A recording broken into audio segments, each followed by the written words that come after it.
Hello friends, आज आपण पाहूया फिजिकल वर्ल्ड लेक्चर नंबर 2. यामध्ये आपण पाहणार आहोत फिजिक्स बद्दल.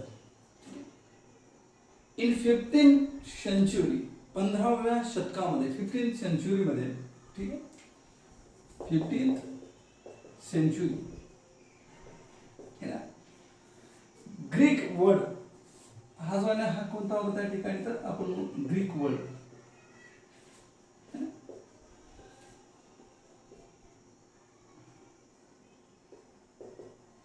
ग्रीक वर्ड या प्रकारे हे जे दिसतंय ना, हा ग्रीक वर्ड मध्ये याला वाचतात काय किंवा ह्याला काय म्हणतात, तर ह्याला म्हणतात त्या ठिकाणी फ्युजेस. काय म्हणतात? फ्युजेस. ठीक आहे, किंवा फ्युसिस. आपण आपल्याकडे त्या ठिकाणी वाचतो कोणी असं बोलू शकतं, फ्युसिस किंवा फ्युजेस. ओके, फ्युसिस और फ्युजेस मीन्स, याचा अर्थ होतो नेचर. काय अर्थ होतो? नेचर. जे की संस्कृत मध्ये त्या ठिकाणी त्याला म्हणतात भौतिकी. संस्कृत मध्ये काय म्हणतात? भौतिकी.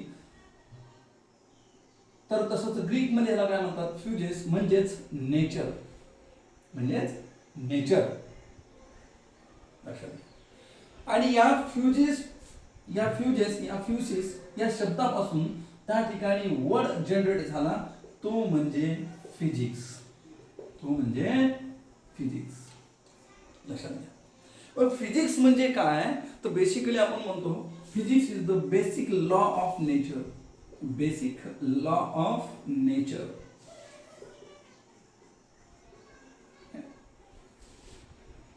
So what is physics? The basic law of nature. लक्षात घ्या. ठीक आहे. और नॅचरल थिंग्स. और नॅचरल थिंग. ठीक आहे. Natural things means what? So it is nothing but phenomena, natural phenomena. Natural phenomena. जेवढे काही निसर्गाचे फिनॉमिना आहेत, ठीक, जसं की त्या ठिकाणी दिवस रात्र होणं, उन्हाळा पावसाळा, पाऊस पडणं, अर्थ रिव्हॉल्व अराउंड द सन, पृथ्वीचं सूर्याभोवती फिरणं, ठीक आहे. या river flow from higher level to lower level, है ना. जसं की त्या ठिकाणी नदी उंचावरून उतराकडे वाहणं, हवा 6 महिने या दिशेने इकडे वाहणं, तर उरलेले 6 महिने त्याच्या अपोजिट मध्ये वाहणं. तर हे काय आहे, तर हे सर्व काय आहेत? फिनॉमिनल आहेत, निसर्गाचे फिनॉमिने आहेत. ठीक आहे. मग या फिनॉमिनेचा अभ्यास करणं, स्टडी करणं, ह्या फिनॉमिनाचा जो नियम आहे, लॉज आहेत,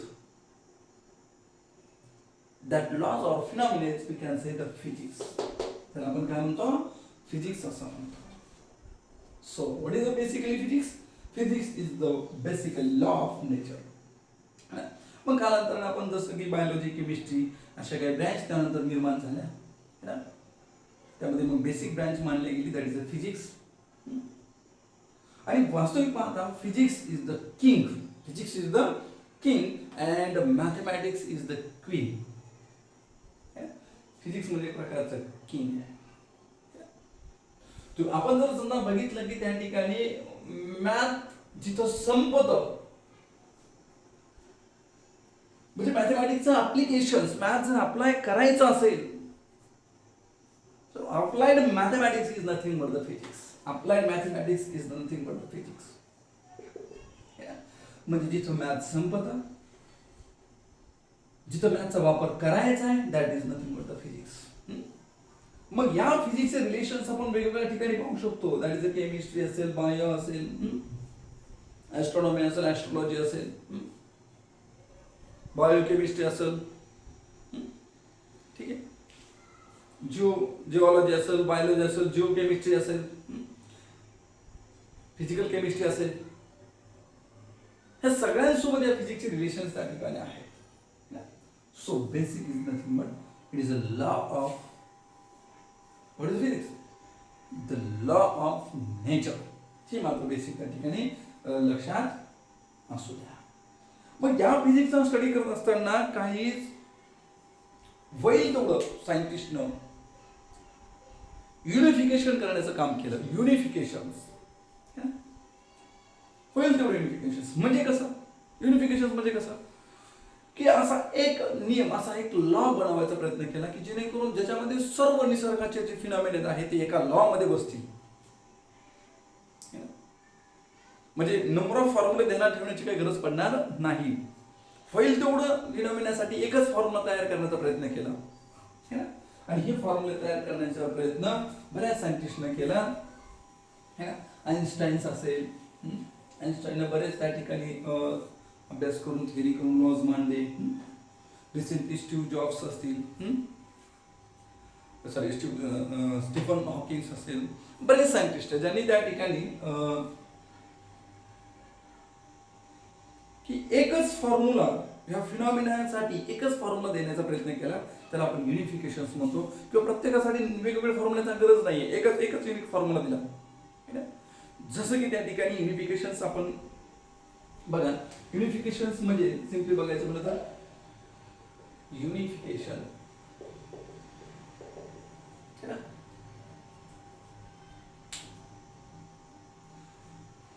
तर युनिफिकेशन म्हणजे काय आहे तर सर्व फिनॉमिनासाठी एकच formula. That is nothing but the unifications. जसं की त्या ठिकाणी आपण पाहूया law of gravitation. Law of gravitation कुठं कुठं वापरला जातो पहा बरं.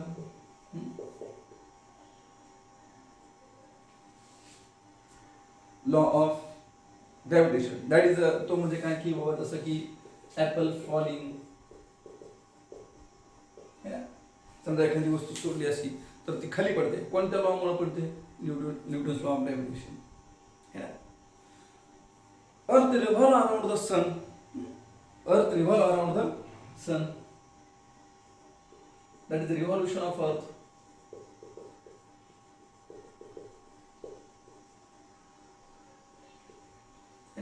Circular motion or revolution of earth. Due to which force, which formulas? Due to law of gravitation. Single law वर हे सर्व काही फिनॉमिना म्हणजे एका लॉ वर बरेचसे फिनॉमिना आपल्याला त्या ठिकाणी एक्सप्लेन करायचे आणि एक्सप्लेन याच फिनॉमिनाला किंवा या एक्सप्लेन करण्याला आपण काय म्हणतो? युनिफिकेशन असं म्हणतो. अजून जसं की पेंडुलम असेल, पेंडुलम हा पेंडुलम हे अशा प्रकारे होतो. तो पेंडुलमचं जे ऑसिलेशन्स आहे त्याला आपण त्या ठिकाणी म्हणतो स्विंगिंग ऑफ पेंडुलम किंवा पेंडुलम स्विंगिंग. ठीक आहे, लक्षात घ्या. That is flow of river.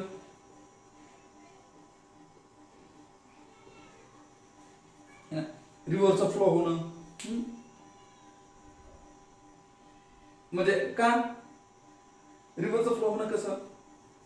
Newton's law of gravitation मध्ये काय नियम सांगतो की हा फोर्स बॉडीला आपल्या सेंटरकडे ओढण्याचा प्रयत्न करतो. म्हणजे हायर लेवलचं वॉटर पुढे नेण्याचा प्रयत्न करतो लोअर लेवलला. लोअर लेवल म्हणजे कुठं तर सॉरी अर्थच्या सेंटरकडं है ना, अर्थच्या सेंटरकडं. ठीक आहे, म्हणून water flow from higher level to lower level that is a flow of river. है ना, नद्या वाहतात है ना, नेहमी आपल्याला उंचीकडून उत्तराकडे वाहताना दिसतील. ठीक आहे, तर इलेक्ट ओके, उंचीकडून उताराकडे वाहताना आपल्याला नेहमी नद्या दिसतील. सो हे जे फिनॉमिना आहेत हे कशाच्या आधारावर एक्सप्लेन होतात? Law of gravitation. ठीक आहे, लॉ ऑफ ग्रॅव्हिटेशन. ओके, हे फिनॉमिना सर्व आपल्याला कशाच्या आधारावर बघा, हे उडीत सगळे फिनॉमिना. त्यानंतर लॉ ऑफ कन्झर्वेशनच्या आधारावर law of conservation.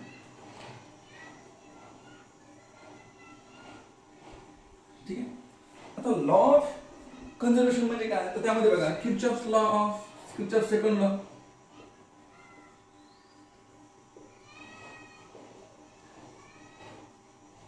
Kirchhoff's second law. ठीक आहे, त्यानंतर सेकंड लॉ ऑफ थर्मोडायनामिक्स.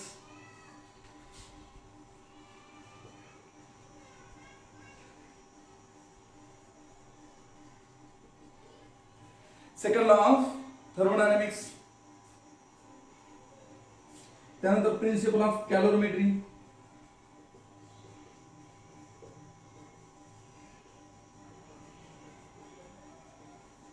ठीक आहे.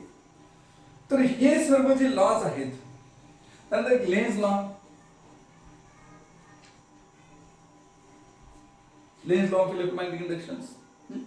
तर हे सर्व लॉ कशाच्या आधारे एक्सप्लेन होतात? द लॉ ऑफ कन्झर्वेशनच्या आधारे, law of conservation of energy. तर या एका सिंगल लॉवर हे एवढे सगळे फिनॉमिना काय होऊ शकतात, एक्सप्लेन होऊ शकतात. म्हणजे या सर्व फिनॉमिनासाठी एकच लॉ काम करतो, तो म्हणजे law of conservation of energy. म्हणजे काय घडलं इथं? युनिफिकेशन, म्हणजे सगळ्यांसाठी एकच युनिफिकेशन. त्याला आपण काय म्हणतो? युनिफिकेशन असं म्हणतो. ठीक आहे, तर पॉज करून लिहून घ्या. तर बघा, सेकंड जो फिजिक्स मध्ये महत्वपूर्ण कन्सेप्ट आहे किंवा महत्वपूर्ण पॉइंट आहे तो म्हणजे रिडक्शन. एक तर फिजिक्स मध्ये होईल तेवढं युनिफिकेशन करावं लागतं, म्हणजे होईल तेवढ्या फिनॉमिना एका लॉ आधारे एक्सप्लेन होतील ही काळजी घ्यावी लागते. त्यानंतर रिडक्शन. आता रिडक्शन म्हणजे नेमकं काय आहे? फॉर एक्झाम्पल की समजा हा एक 20 डिग्री सेल्सिअसचा बर्फ आहे, आईस आहे. किती degree Celsius? 20 degree Celsius, -20 degree Celsius. Okay, याचं रूपांतर कशात करायचं आहे? त्या ठिकाणी 0 डिग्री सेल्सिअसच्या आईस मध्ये, आईसच पण किती डिग्री सेल्सिअस वर? 0 डिग्री सेल्सिअस वर. नंतर याचं रूपांतर करायचं आहे वॉटर मध्ये.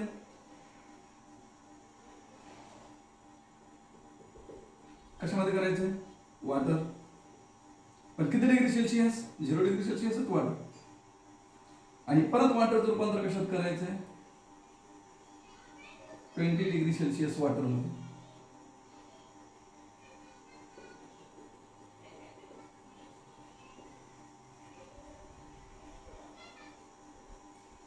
ठीक आहे.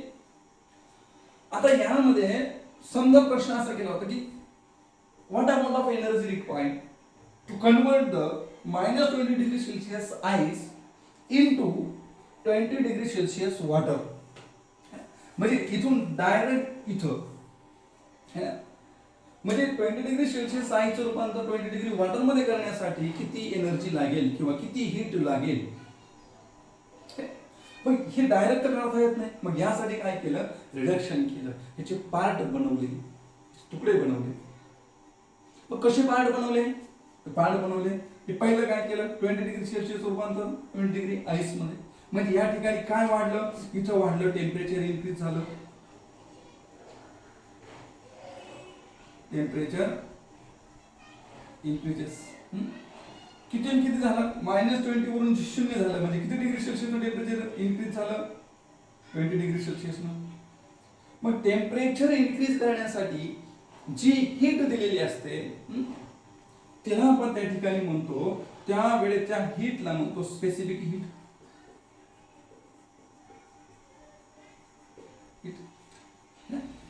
आणि यासाठी आपल्याला एक कोएफिशिएंट वापरावा लागला, that is the specific heat capacity. Specific heat capacity किंवा स्पेसिफिक हीट. आणि जेव्हा पाण्याचं बघा, आता इथे पहा, लक्षात घ्या, आईस मधून आईसच आईचं रूपांतर आईस मध्ये झालं, फक्त टेम्परेचर -20 वरून किती झालं? 0. म्हणजे टेम्परेचर किती वाढलं? 20 न. आता 0 डिग्री सेल्सिअसचं रूपांतर 0 डिग्री सेल्सिअस मध्ये, म्हणजे आईसचं रूपांतर कशात झालं? वॉटर मध्ये. आता या प्रोसेस मध्ये मला सांगा, टेम्परेचर चेंज झालं का? टेम्परेचर चेंज झालं नाही. मग कोण बदललं? तर बदललं त्या ठिकाणी स्टेट ऑफ मॅटर. आईसचं वॉटर स्टेट बदलते. आणि जेव्हा स्टेट बदलते त्यावेळेच्या हीटला म्हणतात लॅटेंट हीट. काय म्हणतात? लॅटेंट हीट. ओके, म्हणजे बघा, स्पेसिफिक हीटच्या साहाय्यानं पहिली हीट काढली, स्पेसिफिक हीटच्या कन्सेप्टच्या साहाय्यानं पहिली हीट काढली, आणि त्यानंतर मग काढली लॅटेंट हीटच्या साहाय्यानं. टेम्परेचर न बदलता जेव्हा स्टेट बदलते त्यावेळेस लॅटेंट हीट काढली. आणि परत 0 डिग्री सेल्सिअस पाण्याचं तापमान 20 डिग्री सेल्सिअस वाढवायचं, म्हणजे परत इथं फिनॉमिना कोण वापरला? Specific heat.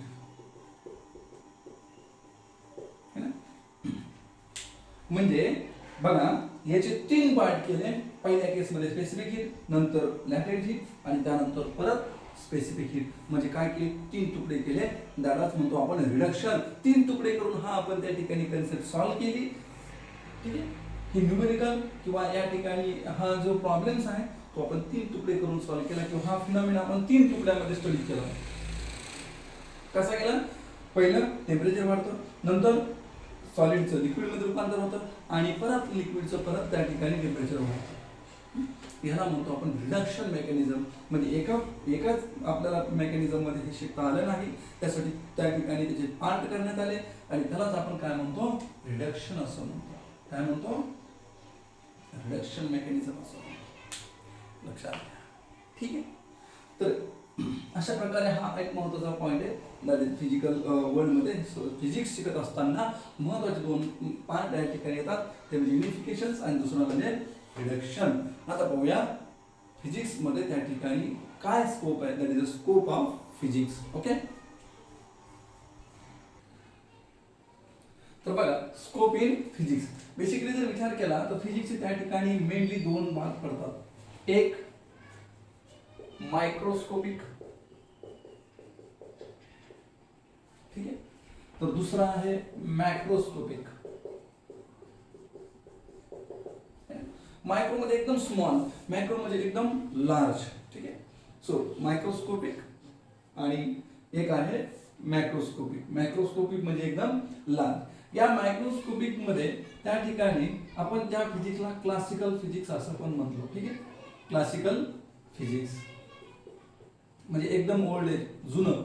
ठीक आहे, जसं आपण क्लासिकल गाणे म्हणतो म्हणजे जुने गाणे आहे ना, तसे क्लासिकल फिजिक्स म्हणजे एकदम जुनं. ठीक आहे, तर मायक्रोस्कोपिक म्हणजे नेमकं काय आहे, तर या ठिकाणी मायक्रोस्कोपिकला आपण म्हणतो क्वांटम फिजिक्स. काय म्हणतो, क्वांटम फिजिक्स, किंवा त्याला त्या ठिकाणी मॉडर्न फिजिक्स असंही म्हणतो आपण. कोणतं फिजिक्स म्हणतो, मॉडर्न फिजिक्स. ओके, आता ह्या क्लासिकल फिजिक्सचे पण त्या ठिकाणी सब डिव्हिजन पडले. सब डिव्हिजन मध्ये म्हणजे कसं, पहिलं मेकॅनिक्स. म्हणजे बघा ज्यावेळेस आपण मायक्रोस्कोपिक फिजिक्सचा स्टडी करतो म्हणजे क्लासिकल फिजिक्सचा, त्यावेळेस त्यामध्ये परत सब डिव्हिजन्स पडले की क्लास मेकॅनिक्स मध्ये मेकॅनिक्स, त्यानंतर थर्मोडायनॅमिक्स,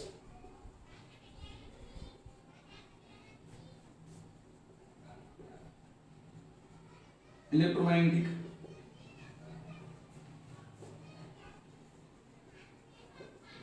ऑप्टिक्स,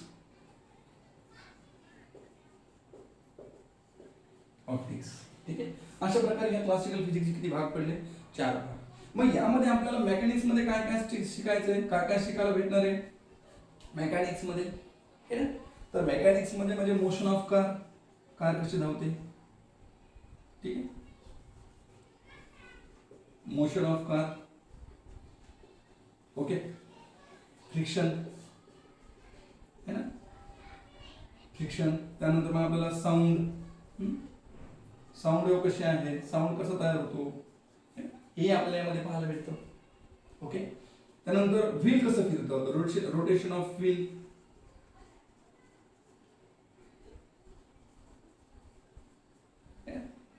बीम कसा बकलिंग होतो, बकलिंग ऑफ बीम.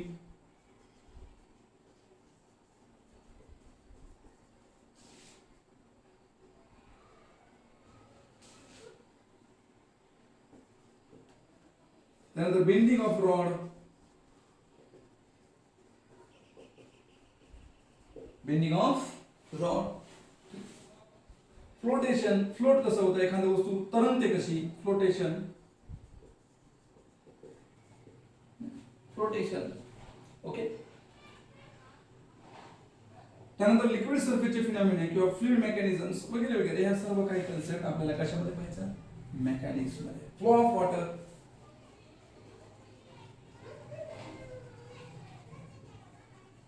हे कुठे शिकायचं, मेकॅनिक्स मध्ये. सो दिस इज, हे काय काय शिकायचं आपल्याला, ह्यालाच आपण म्हणतो स्कोप इन फिजिक्स. ओके, ज्यामध्ये थर्मोडायनॅमिक्स.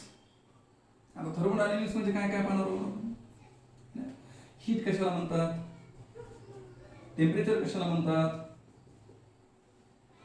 हीट कशाला म्हणतात, टेम्परेचर कशाला म्हणतात, हीट इंजिन काय आहे, थर्मोडायनामिक्सचे नियम काय आहे, लॉज ऑफ थर्मोडायनामिक्स.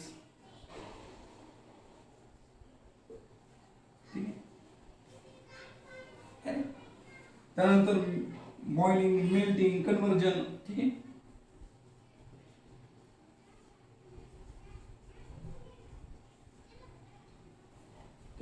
रेडिएशन्स, हे सर्व कुठं पाहिजे आपल्याला, थर्मोडायनामिक्स मध्ये. रेडिएशन ऑफ हीट म्हणून आपण त्यांना कुठं पाहिजे, थर्मोडायनामिक्स मध्ये. किंवा KTG, kinetic theory of gases, gases, state of gas वगैरे वगैरे. ठीक आहे. सो हे सर्व कुठं पाहिजे, थर्मोडायनामिक्स मध्ये. त्यानंतर इलेक्ट्रोमॅग्नेटिक. इलेक्ट्रोमॅग्नेटिक म्हणजे काय, यामध्ये आपल्याला पाहायचं चार्ज कशाला म्हणायचं, चार्ज. इलेक्ट्रिक फील्ड काय आहे, इलेक्ट्रिक पोटेन्शियल काय आहे. ठीक आहे. इलेक्ट्रिक फील्ड असेल, इलेक्ट्रिक पोटेन्शियल असेल, इलेक्ट्रॉन असेल, हे सर्व या कन्सेप्ट या ठिकाणी. मॅग्नेटिक फील्ड असेल, ओके. इलेक्ट्रोमॅग्नेटिक वेव्ह असेल, इलेक्ट्रोमॅग्नेटिक वेव्हज काय आहे. ठीक आहे. याच्याबद्दल आपण त्या ठिकाणी स्टडी करणार आहोत. कुठं, इलेक्ट्रोमॅग्नेटिक मध्ये. ओके. मॅग्नेटिक फील्ड, मॅग्नेट काय आहे. सो हे सर्व कन्सेप्ट कशामध्ये पाहू शकतो, काय आहे मॅग्नेट, कशा प्रकारे त्या ठिकाणी कॉईल रोटेट होतात वगैरे वगैरे, कुठं पाहणार आहोत, इलेक्ट्रोमॅग्नेटिक मध्ये. कॉईल काय आहे, कॉईल काय आहे. ठीक आहे. कॅपॅसिटर काय आहे, हे सगळ्यांचाच त्या ठिकाणी अभ्यास आपण कुठं करणार आहोत, तो करणार आहोत इलेक्ट्रोमॅग्नेटिक मध्ये. ओके. त्यानंतर त्या ठिकाणी बघा ऑप्टिक्स. ऑप्टिक्स मध्ये आपण त्या ठिकाणी बघणार आहोत रे कशाला म्हणायचं, वेव्ह कशाला म्हणायचं, लाईट काय आहे. ठीक आहे. मग त्याचे वेगवेगळे फिनॉमिना असतील, बेंडिंग असेल, रिफ्लेक्शन असेल, टेलिस्कोप असेल, मायक्रोस्कोप असेल, रिफ्लेक्शन वगैरे वगैरे काय आहे, रिफ्लेक्शन काय आहे, रिफ्रॅक्शन काय आहे. तर असं सगळं त्या ठिकाणी कन्सेप्ट आपण पुढे पाहणार आहोत ऑप्टिक्स मध्ये. तर ह्या सर्व फिजिक्सला आपण त्या ठिकाणी काय म्हणतो, क्लासिकल फिजिक्स. हा सर्व या ठिकाणी मोठ्या प्रमाणात जो स्टडी आहे हा कुठं पाहायला भेटणार आहे आपल्याला, तर तो भेटणार आहे आपल्याला त्या ठिकाणी क्लासिकल फिजिक्स मध्ये. लक्षात घ्या. मग मॉडर्न फिजिक्स त्या ठिकाणी क्वांटम फिजिक्स मध्ये आपण काय शिकणार आहोत, तर ऍटम कशाला म्हणायचं, त्यानंतर मॉलिक्यूल कशाला म्हणायचं, न्यूक्लिया काय आहे, एक्सरे काय आहे, रेडिएशन काय असते, रेडिओ ऍक्टिव्हिटी काय असते, अल्फा बीटा गॅमा रेज काय आहे. ठीक आहे. हाफ लाईफ पिरियड काय आहे. तर ह्या सर्व कन्सेप्ट आपण पुढे स्टडी शिकणार आहोत, पुढे स्टडी करणार आहोत. तर त्या स्टडी करणार आहोत मॉडर्न फिजिक्स मध्ये. तर ह्याला आपण त्या ठिकाणी म्हणतो स्कोप इन फिजिक्स. म्हणजे आपण फिजिक्स मध्ये काय काय शिकणार आहोत, काय काय पाहणार आहोत किंवा बघणार आहोत, शिकणार आहोत. ठीक आहे. याला तर म्हणतात स्कोप इन फिजिक्स. फिजिक्स मध्ये काय स्कोप आहे. ठीक आहे. काय आपण शिकू शकतो, काय आपण संशोधन करू शकतो. So this is a scope in physics. आणि विशेष म्हणजे फिजिक्स अँड टेक्नॉलॉजी. टेक्नॉलॉजीची जी बर्थ आहे, ठीक आहे, टेक्नॉलॉजीचा जो जन्म आहे तो कोणापासून झाला, फिजिक्स पासून. है ना. म्हणजे आधी नेचरचा फिनॉमिना समजला आणि त्याच्या आधारावर त्या ठिकाणी आपण टेक्नॉलॉजी निर्माण केली. ठीक आहे. नेचरचा फिनॉमिना समजला आणि त्याच्या आधारे टेक्नॉलॉजी. जसं त्या ठिकाणी स्टीम इंजिन, सुरुवातीला स्टीम इंजिन होतं. This is the physics. Technology use केली, हीट इंजिन बनलं. है ना. म्हणजे स्टीम इंजिनच्या आधारे आपल्याला टेक्नॉलॉजी वापरता आली. म्हणजे टेक्नॉलॉजीची जन्म झाला तो कोणामुळे, स्टीम इंजिन म्हणून, म्हणजे फिजिक्स म्हणून. पण जेव्हा टेक्नॉलॉजी निर्माण झाली त्यावेळेस परत त्या ठिकाणी हीट इंजिन तयार झालं. हीट इंजिन काय आहे? परत फिजिक्स आहे. ठीक आहे. जसं की सिलिकॉन चिपचा शोध लावला. Silicon chip it is a semiconductor. Semiconductor is a physics. सेमीकंडक्टरचा यूज करून त्या ठिकाणी मोबाईल वापरला. मोबाईल तयार करण्यात आला. Mobile is a technology. म्हणजे फिजिक्समुळे कोणाचा बर्थ झाला? टेक्नॉलॉजीचा. परत मोबाईलमध्ये त्या टेक्नॉलॉजीमध्ये परत इलेक्ट्रोमॅग्नेटिक वेव्ह वापरण्यात आली. Electromagnetic wave is the physics. है ना. म्हणजे टेक्नॉलॉजी अँड फिजिक्स हे त्या ठिकाणी एकच आहे. एकमेकाचा त्या ठिकाणी निर्मिती हे एकमेक करतात. है ना. फिजिक्सची निर्मिती टेक्नॉलॉजी करतो आणि टेक्नॉलॉजीची निर्मिती फिजिक्स करतो. लक्षात घ्या. सो हा काय आहे तो महत्त्वपूर्ण त्या ठिकाणी स्कोप इन दिस फिजिक्स. लक्षात घ्या. ठीक आहे. पॉज करून लिहून घ्या. यानंतर आपण पाहणार आहोत त्या ठिकाणी basic forces. Basic forces in nature. ठीक आहे. बघा 4 फंडामेंटल फोर्सेस इन नेचर. नेचरमध्ये त्या ठिकाणी 4 फंडामेंटल फोर्सेस आहेत. ठीक आहे. त्यामध्ये कोणते कोणते बघा. 4 फंडामेंटल कोणते? तर त्यामध्ये ग्रॅव्हिटेशन फोर्स. ठीक आहे. Gravitational force. दुसरा आहे इलेक्ट्रोमॅग्नेटिझम किंवा electromagnetic force. Strong nuclear force.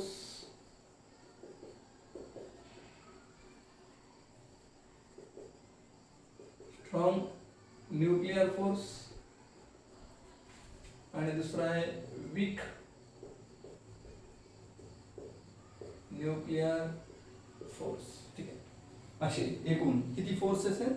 तर असे एकूण 4 फोर्सेस आहेत. ठीक आहे.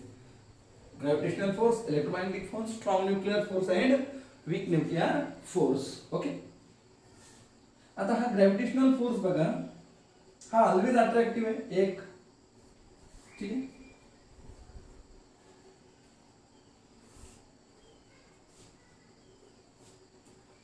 ठीक. हा ऑलवेज अट्रॅक्टिव्ह. ओके. हा 2 बॉडीमध्ये मास असेल तर यांच्यामध्ये हा तयार होतो. हा फोर्स जेवढा फोर्स या बॉडीवर होता तेवढाच फोर्स या बॉडीवर तयार होणार आणि ऑलवेज अट्रॅक्टिव्ह असणार आहे. ठीक आहे. हा फोर्स एक तर हा always attractive. Okay, no problem. दुसरं म्हणजे हा आहे long range force. Long range force. हा कसा फोर्स आहे? लॉंग रेंज फोर्स आहे. आपण पाहिलं ग्रॅव्हिटेशनल फोर्सचा फॉर्म्युला तुम्ही सर्वांनी पाहिला असेल. ठीक आहे. F = G m1 × m2 upon r². हा कसा आहे? लॉंग रेंज फोर्स आहे. म्हणजे इन्फिनिटी पर्यंत या ठिकाणी याचा फोर्स चालतो. ठीक आहे. दुसरा म्हणजे हा जो फोर्स आहे हा विकेस्ट फोर्स आहे. ठीक आहे. हा फार काही स्ट्रॉंग फोर्स नाही, हा विकेस्ट फोर्स आहे. So weakest force in the nature.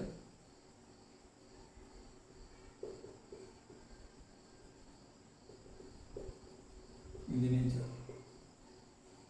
ठीक आहे. तसं त्याच्यामध्ये इलेक्ट्रोमॅग्नेटिक फोर्स मध्ये हाय बेसिक फोर्स. नेचरमध्ये 4 प्रकारचे फोर्स सापडतात. एक मास असल्यामुळे फोर्स तयार होतो तो कोणता आहे? Gravitational force. ज्या 2 बॉडीमध्ये मास आहे त्यांच्यामध्ये जो फोर्स तयार होतो तो कोणता फोर्स आहे? Gravitational force. ठीक आहे. इलेक्ट्रोमॅग्नेटिक फोर्स हा फोर्स तयार होतो चार्जमुळे. जर का प्लस प्लस चार्ज असेल तर यांच्यामध्ये रिपल्शन फोर्स तयार होतो. ओके. मायनस मायनस असेल तरी पण यांच्यामध्ये रिपल्शन फोर्स तयार होतो. आणि जर प्लस मायनस असेल तर यांच्यामध्ये मात्र कोणता फोर्स तयार होतो? Attraction force. ठीक आहे. या दोघांमध्ये हे जो फोर्स आहे हा कोणता फोर्स तयार होतो? रिपल्शन. आणि हा एक यांच्यामध्ये कोणता तयार होतो? तर अट्रॅक्टिव्ह फोर्स किंवा अट्रॅक्शन. ठीक. हा एक फोर्स कसा आहे? तो लॉंग रेंज फोर्स आहे. लॉंग रेंज फोर्स आहे. ओके. आणि हा त्या ठिकाणी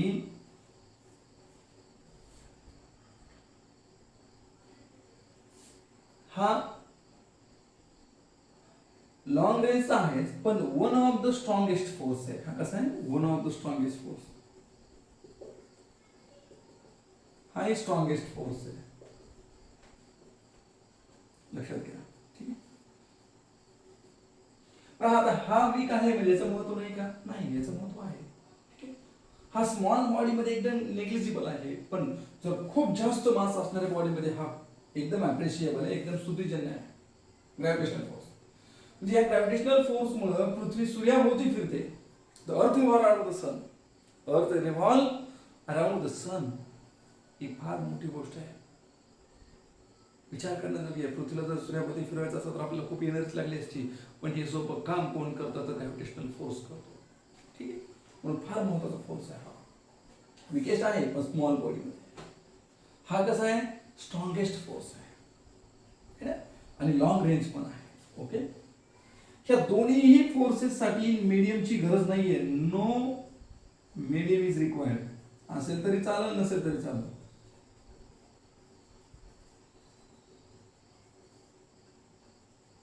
Required for both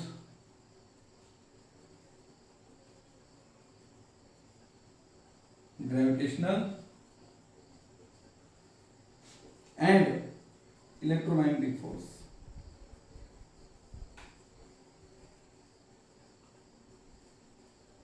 या दोन्ही फोर्सेसला त्या ठिकाणी कशाची गरज नाहीये?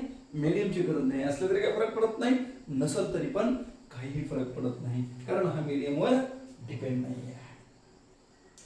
म्हणजे समजा आता सन आणि पृथ्वीच्या मध्ये मीडियम असो किंवा नसो काही फरक पडणार नाही. पृथ्वी फिरणार ती फिरणार त्या स्पीडनं. ठीक आहे. यांच्या फोर्स मध्ये फरक पडणार नाही, हा येतो असेल. ठीक आहे. तर म्हणजे हा मीडियमवर डिपेंड नाही. ठीक आहे. त्यानंतर स्ट्रॉंग न्यूक्लिअर फोर्स. हा बघा, स्ट्रॉंग न्यूक्लिअर फोर्स. आता जर विचार केला की न्यूक्लियस मध्ये मला सांगा प्रोटॉन राहतात. ठीक आहे. नंबर ऑफ प्रोटॉन पण असतात, न्यूट्रॉन असतात, प्रोटॉन असतात, न्यूट्रॉन असतात.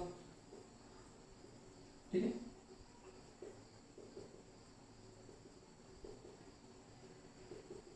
प्रोटॉन असतात, न्यूट्रॉन असतात, पण न्यूट्रॉनची संख्या थोडीशी जास्त असते. ठीक आहे. एक आपल्याला माहिती आहे, जर प्रोटॉन असेल तर प्रोटॉन मध्ये त्या ठिकाणी कोणता फोर्स असतो? चार्ज म्हणून, पॉझिटिव्ह चार्ज म्हणून, तर तो असतो रिपल्सिव्ह फोर्स.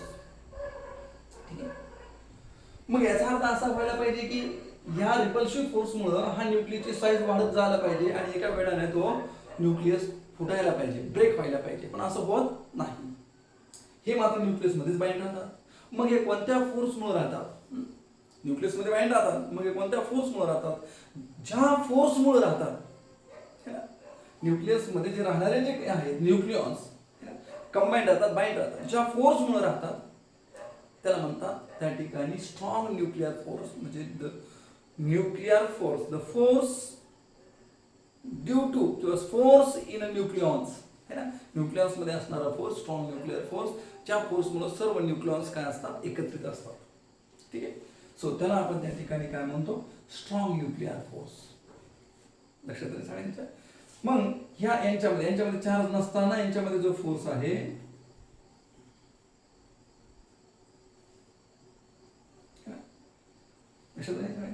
तर या फोर्सला आपण त्या ठिकाणी म्हणतो strong nuclear force. Strong nuclear force. ठीक आहे. And it is not depend on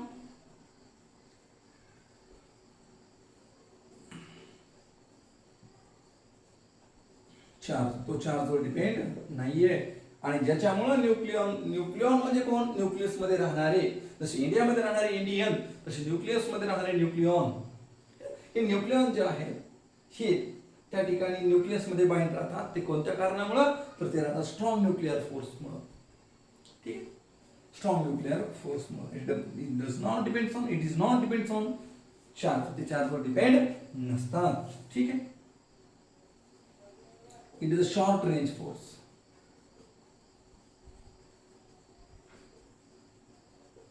ठीक आहे. याची रेंज किती आहे? 10⁻50 मीटर एवढी आहे. ओके. आणि दुसरा मध्ये it is the strongest force. हा कसा फोर्स आहे? Strongest force. हा फोर्स कसा आहे? तर strongest force. And the number 4 the weak nuclear force. लक्षात घ्या. हा पण शॉर्ट रेंज फोर्स आहे. ओके. बरं, हा तयार कुठं होतो? हा फोर्स आपल्याला पुढे पाहायला भेटतो तो रेडिओ ऍक्टिव्हिटी मध्ये.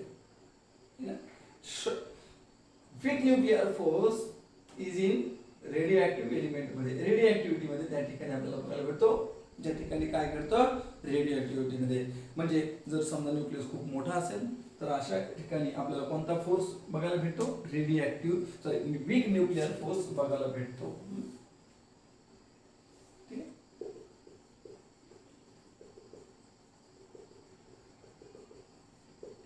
At the time of emission alpha, beta and gamma. It is also short range force. याचा जवळपास रेंज किती आहे, 10⁻⁻15 मीटर. ओके. आणि हा कसा आहे तर वीक न्यूक्लिअर फोर्स आहे. हा कसा फोर्स आहे, वीक फोर्स आहे किंवा वीक न्यूक्लिअर फोर्स आहे. तर अशा प्रकारे निसर्गामध्ये नेचरमध्ये आपल्याला किती प्रकारचे फोर्स पाहायला भेटतात, तर there are 4 types of forces, basic forces. म्हणजे कोणताही फोर्स जर तयार झाला असेल निसर्गामध्ये तर तो कोणापासून तयार झालेला असेल, एक तर ग्रॅव्हिटेशनल पासून किंवा एक इलेक्ट्रोमॅग्नेटिक पासून किंवा एक स्ट्रॉंग न्यूक्लिअर पासून किंवा वीक न्यूक्लिअर पासून. ठीक आहे. समजा आपण मी हा पेन उचलतोय, मी कोणत्या फोर्स पासून उचलतोय, मस्क्युलर फोर्स. Muscular force. पण ऍक्च्युली हा मस्क्युलर फोर्स आला कुठून, because of the gravitational force. कोणापासून आला, ग्रॅव्हिटेशनल फोर्स आला. लक्षात घ्या. ठीक आहे. तसंच इलेक्ट्रोमॅग्नेटिक फोर्स, समजा आता त्या ठिकाणी आपण इन फ्युचर मध्ये नंतर पाहणार आहोत कोएजिव्ह फोर्स, आधीची फोर्स. ही जे फोर्सेस आहेत ते तयार कोणापासून झालेले आहेत, बेसिकली ओरिजिन याची कुठून आहे, तर ओरिजिन आहे त्या ठिकाणी इलेक्ट्रोमॅग्नेटिक फोर्स पासून. लक्षात घ्या. So these all are the basic forces in nature. These 4 forces in this nature. Okay. तर या चारहीपैकी सगळ्यात स्ट्रॉंग कोण आहे, ऑब्विसली त्याच्या नावातच स्ट्रॉंग आहे, that is a strong nuclear force. त्यानंतर कोण आहे मग, इलेक्ट्रोमॅग्नेटिक फोर्स आहे. आणि नंतर कोण आहे, वीक न्यूक्लिअर फोर्स. आणि सगळ्यात कमी कोण आहे, तर ग्रॅव्हिटेशनल फोर्स. ठीक आहे. यांची सिक्वेन्स एकदा लावू आपण. ठीक. बघा या ठिकाणी जर आपण बघितलं सिक्वेन्स जर पाहिजे म्हणलं तर मी, ठीक आहे, पॉज करून एवढं लिहून घ्या, मी सिक्वेन्स तुम्हाला सांगतो. ठीक आहे. तर बघा आता याच्यामध्ये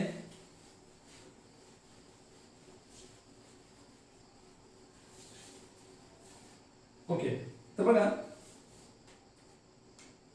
सगळ्यात कोण स्ट्रॉंग आहे, तर स्ट्रॉंग न्यूक्लिअर फोर्स आहे.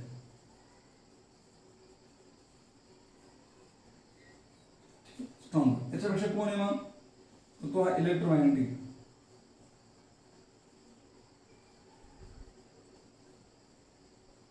याच्यापेक्षा त्या ठिकाणी कमी स्ट्रॉंग कोण आहे, तर तो आहे वीक न्यूक्लिअर फोर्स.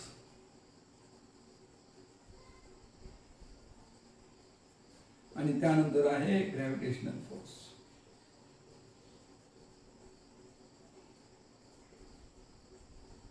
ठीक आहे. Strong nuclear, weak nuclear and gravitational.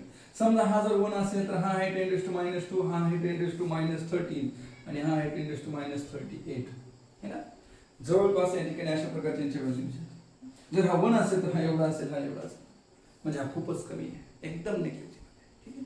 तर अशा प्रकारे या ठिकाणी सगळ्यात निसर्गामध्ये नेचरमध्ये स्ट्रॉंगेस्ट फोर्स कोणता आहे, तो स्ट्रॉंग न्यूक्लिअर फोर्स आहे. आणि सगळ्यात विकेस्ट कोण आहे, तर ग्रॅव्हिटेशनल फोर्स आहे. दिस इज द अरेंजमेंट और this is the comparison between this 4 forces. ठीक आहे. तर एवढं लिहून घ्या. आय होप तुम्हाला हे समजलं असेल. ठीक आहे. हे बेसिक चॅप्टर्स त्या ठिकाणी होता, काय काय शिकायचंय हे आपल्याला बघण्यासाठी हा चॅप्टर होता, that is a physical world. आणि मी प्रयत्न केलेला आहे की थोड्या कालावधीमध्ये, ठीक आहे, तुम्हाला हे समजावं. ठीक आहे. आता आपण नेक्स्ट लेक्चरमध्ये, लेक्चर नंबर 3 मध्ये बघणार आहोत महत्त्वपूर्ण चॅप्टर्स. तो म्हणजे ग्रॅव्हिटेशनल सॉरी तो म्हणजे मेजरमेंट. मी तुमचं बेसिक नॉलेज चेक करण्यासाठी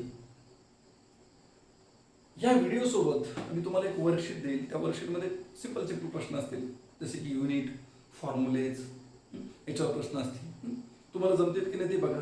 त्याचं सोल्युशन मी तुम्हाला नेक्स्ट व्हिडिओमध्ये लगेच अपलोड करणार आहे. ठीक आहे. तर या ठिकाणी थांबूया. थँक्यू. लिहून घ्या.